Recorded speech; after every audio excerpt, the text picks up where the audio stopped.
Assalamualaikum warahmatullahi wabarakatuh. Kami dari kelompok 2 ingin mempresentasikan judul kami, yaitu pembahasan infak dan sedekah beserta contoh dan problematikanya. Di sini saya berperan sebagai moderator dan ketiga pemateri yaitu Adelia Putri Angelina, Sabina Wesi Anggraini, dan saya sendiri Muhammad Najib.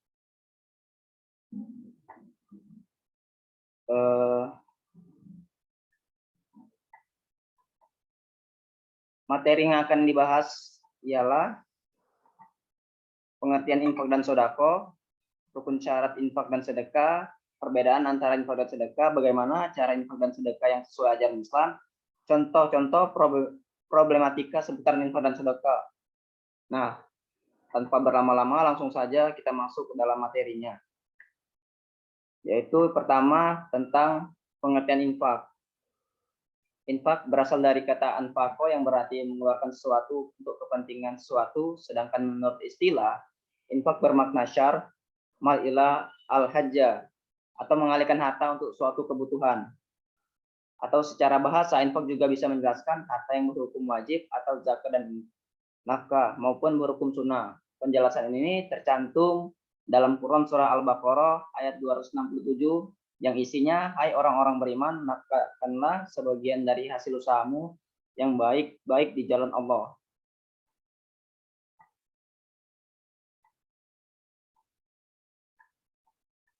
Kemudian pengertian sedekah. Sedekah dalam bahasa Arab, yaitu sadakah, adalah pemberian seorang muslim kepada orang lain secara sukarela dan ikhlas, tanpa dibatasi oleh waktu dan jumlah tertentu. Sedekah lebih luas dari sekedar zakat maupun infak. Menurut istilah, sedekah bermakna al-atiyah tadbiyah bina al-maksubah min al-Allah, atau pemberian yang ditujukan untuk mendapatkan pahala dari Allah. Secara bahasa, sedekah bisa juga bermakna pemberian wajib atau zakat maupun sunnah. Ayat yang membahas tentang sedekah yaitu Quran Surah At-Taubah ayat 103 yang berisi, ambillah zakat dari sebagian harta mereka, dengan zakat itu kamu membersihkan dan mensucikan mereka, dan berdoalah untuk mereka, sesungguhnya doa kamu itu menjadi ketentraman bagi jiwa mereka. Nah, untuk materi selanjutnya akan dibacakan oleh pemateri selanjutnya, silahkan.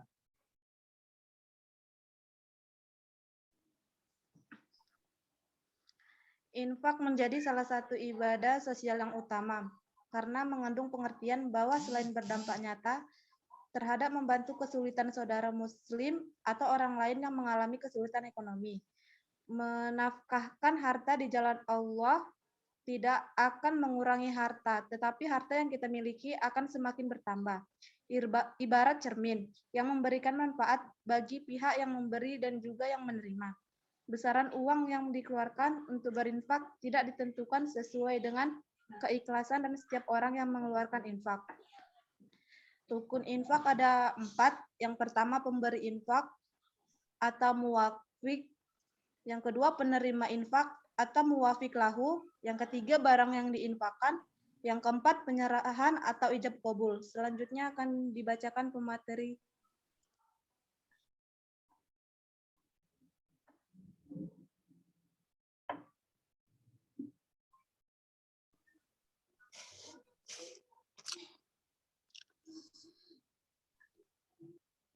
Syarat infak, syarat-syarat barang yang diinfakkan adalah: 1. Barang yang diinfak itu jelas terlihat wujudnya. 2. Barang yang dihibahkan adalah barang yang memiliki nilai atau harga. 3. Barang yang dihibahkan itu adalah betul-betul milik orang yang memberikan hibah dan berpindah status pemilik dari tangan pemberi hibah ke tangan penerima hibah.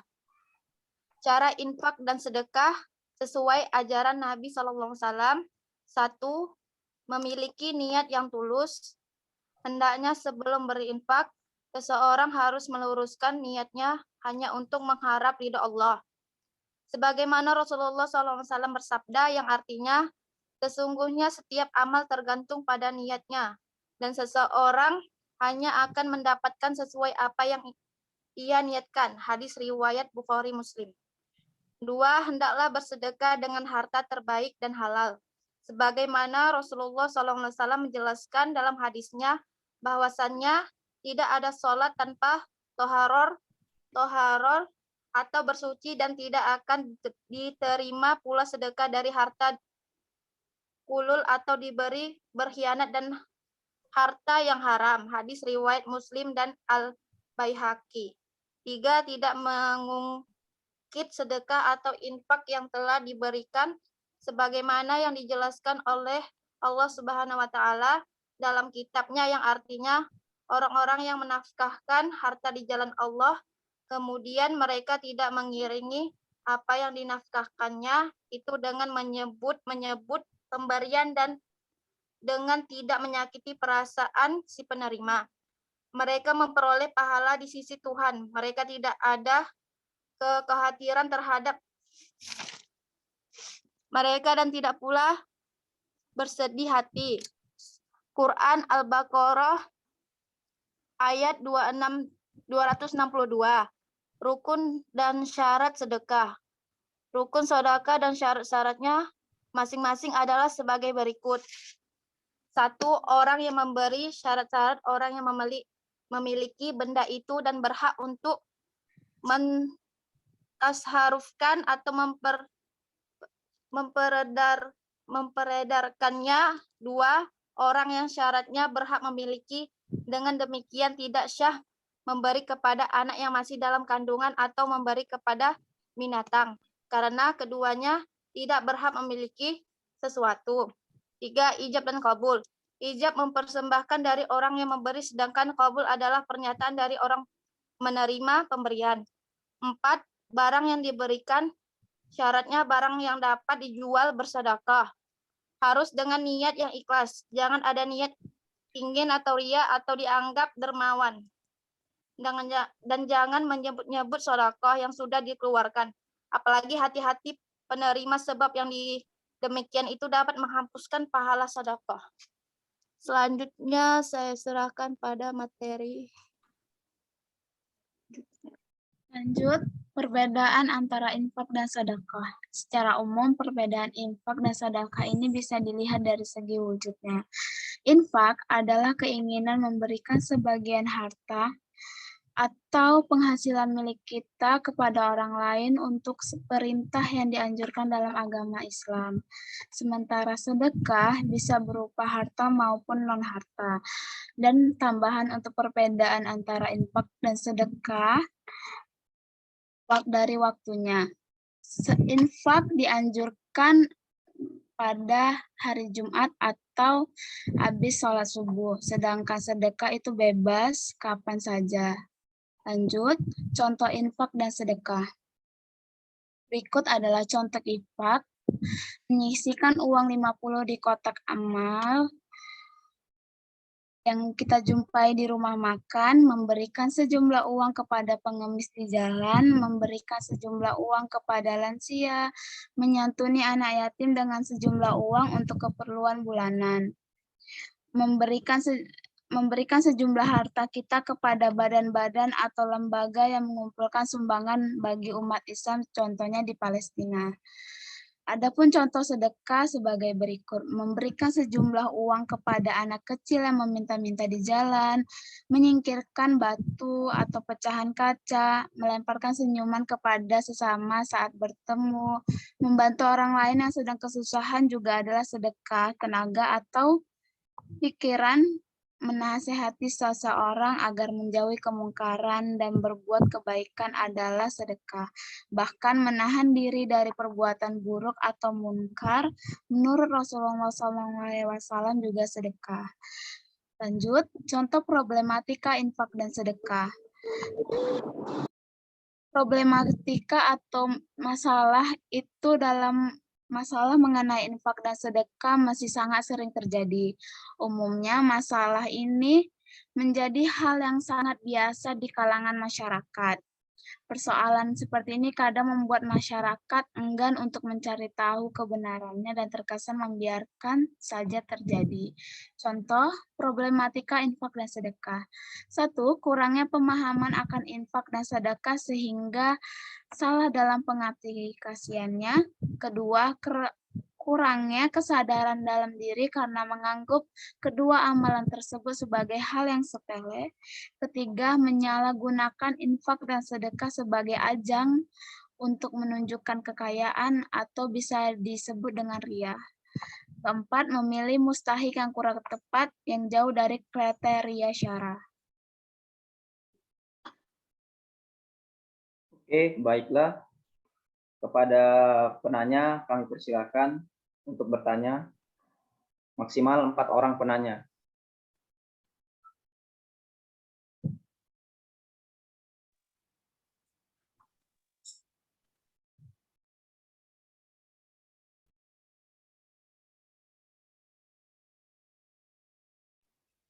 Nama saya Febi Indriani dari kelompok 3 ingin bertanya. Dengar nggak, weh? Dengar. Dengar, Oke. kok dengar. Mulai bismillah. Apa hukumnya menyedekahkan barang yang sudah berkurang fungsinya atau bisa dikatakan sedikit robek atau sedikit rusak tapi masih berfungsi? Terima kasih.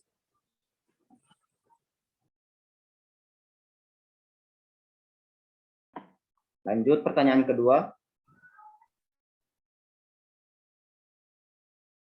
Assalamualaikum warahmatullahi wabarakatuh. Saya Dimas Dwi Permana dari kelompok berapa ya? Kelompok 9. Ingin bertanya, infak itu kan membelanjakan harta di jalan Allah dan tidak akan mengurangi harta kita, malah akan menambah. Pertanyaannya, bolehkah kita berharap lebih ketika kita berinfak? Misalnya kita berinfak 100.000 nih, kita berharap harta itu bertambah lebih dari 100.000. Oke, mungkin itu saja. Assalamualaikum warahmatullahi wabarakatuh. Waalaikumsalam warahmatullahi wabarakatuh. Oke, selanjutnya pertanyaan ketiga.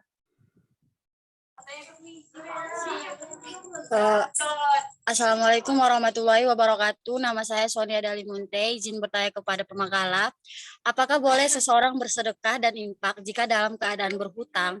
Dan apa-apa saja dampak yang dihasilkan infak dan sedekah? Terima kasih.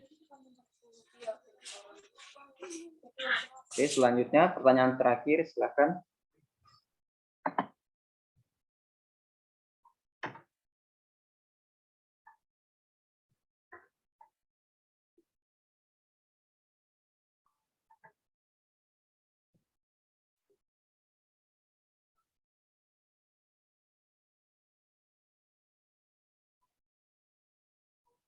Ada lagi kah yang terakhir? Yang pertanyaan keempat.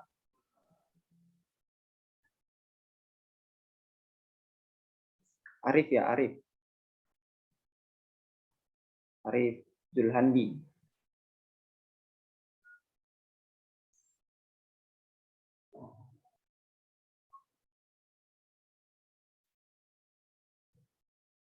Ada orangnya di sini.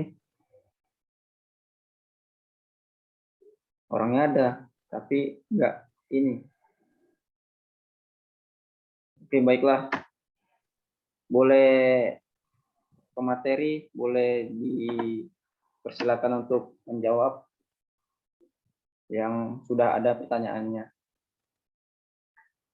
Siapa mau duluan? Boleh.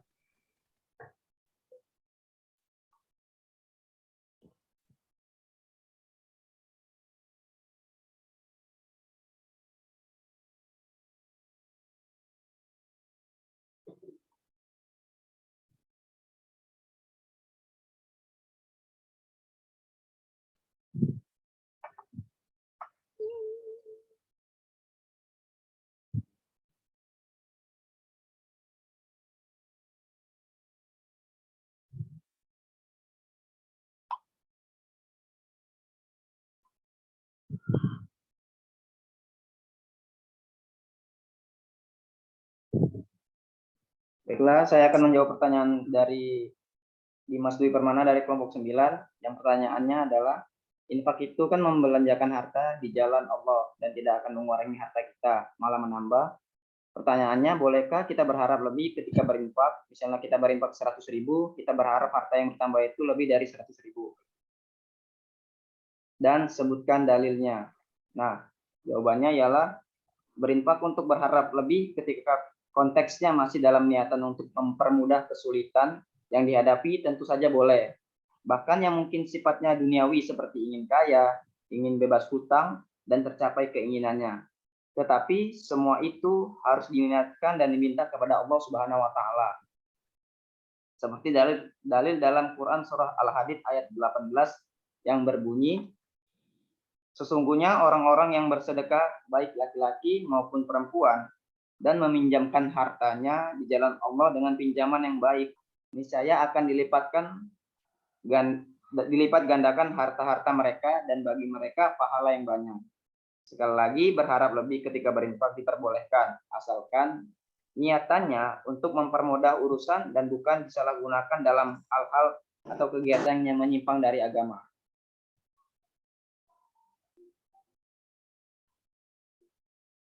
Oke, terima kasih atas jawabannya. Silakan lanjut. Assalamualaikum warahmatullahi wabarakatuh. Saya di sini akan menjawab pertanyaan dari Febi Indriani. Bolehkah kita mensedekahkan baju yang sedikit robek? Dalam hukum Islam itu boleh, tapi dalam masih layak pakai. Jika dipersankan 100% yang hanya rusak itu cuma 15-20% itu boleh. Dan kalau misalnya itu lebih banyak robeknya itu mending dijadikan kain lap. Jadi kalau emang ada robek, kita bisa ambil antisipasi. Contoh, kita bilang sama yang kita kasih ini ada robeknya di sini, mau nggak? Atau lebih bagusnya lagi antisipasinya sebelum kita ngasih itu kita jahit dan baru kita kasih. Itu lebih kita menghargai seseorang yang kita kasih itu dan kita nggak buat malu diri kita. Sekian, terima kasih.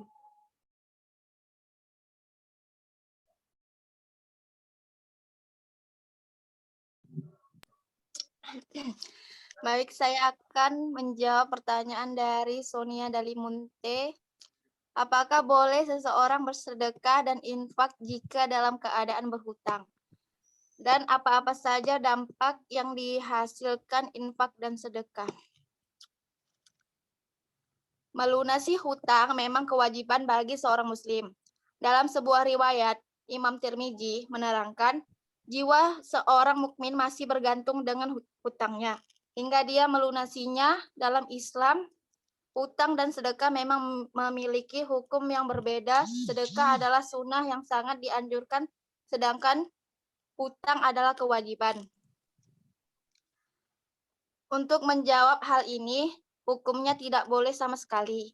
Hal ini terjadi jika uang yang akan disedekahkan adalah satu-satunya yang tersisa dan dapat dibayarkan hutang, apalagi jika hutang tersebut sudah jatuh tempo dan harus segera dibayar, maka sebaiknya tidak menunda pembayaran hutang untuk sesuatu yang bersifat sunnah. Dampak lain yang harus diperhatikan, kita tidak bisa mengambil sebuah benang merah bahwa membayar hutang lebih utama dan harus didahulukan dari bersedekah. Jika kondisi harta atau uang yang ada sangat terbatas atau satu-satunya yang tersedia, kewajiban akan mendahului yang sunnah, apalagi hutang sangat erat. Katanya dengan tanggung jawab kita terhadap hak manusia lain, siapa saja yang berhutang lalu berniat tidak melunasinya, maka dia akan bertemu Allah pada hari kiamat dalam status sebagai pencuri. Hadis riwayat Ibnu Majah. Itu saja jawaban dari saya. Terima kasih. Baiklah. Jadi kesimpulan untuk judul yang kami presentasikan ini adalah infak dan sodako adalah cara terbaik untuk membersihkan harta. Namun perlu diingat, kedua amalan itu tidak semata-mata untuk mendapatkan balasan pahala saja, tetapi harus dilakukan dengan ikhlas dan mengharap ridho Allah Subhanahu wa Ta'ala. Mungkin itu saja yang dapat kami sampaikan dari kelompok 2. Lebih dan kurang kami mohon maaf. Wassalamualaikum warahmatullahi wabarakatuh. Waalaikumsalam. Waalaikumsalam. Warahmatullahi wabarakatuh.